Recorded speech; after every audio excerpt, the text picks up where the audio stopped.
Gaurkoan sari bikoitza lasterketa irabazi ezu eta baita ere Euskaldun Txapelketako txapelketaren jabi izan zara aurtengo urtean.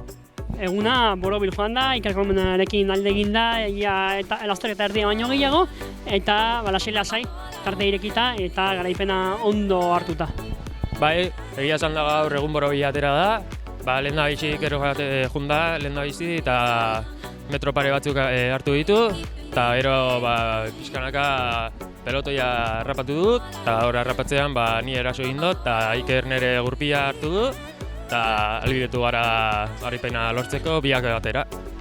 Garaipen erraza esan dezakegu, baina egia da azken txampan tropelak estutu duela eta bakarreko 20 segundorekin sartu zaretela helmugan. Ez dakit zuek agian gehiegi lasaitu zareten, eta tropelak benetan estualdi handia bota duela.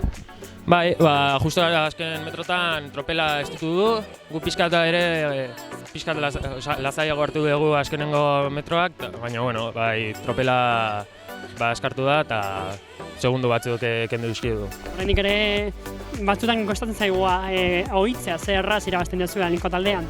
Bueno, erraz da ez da inoiz.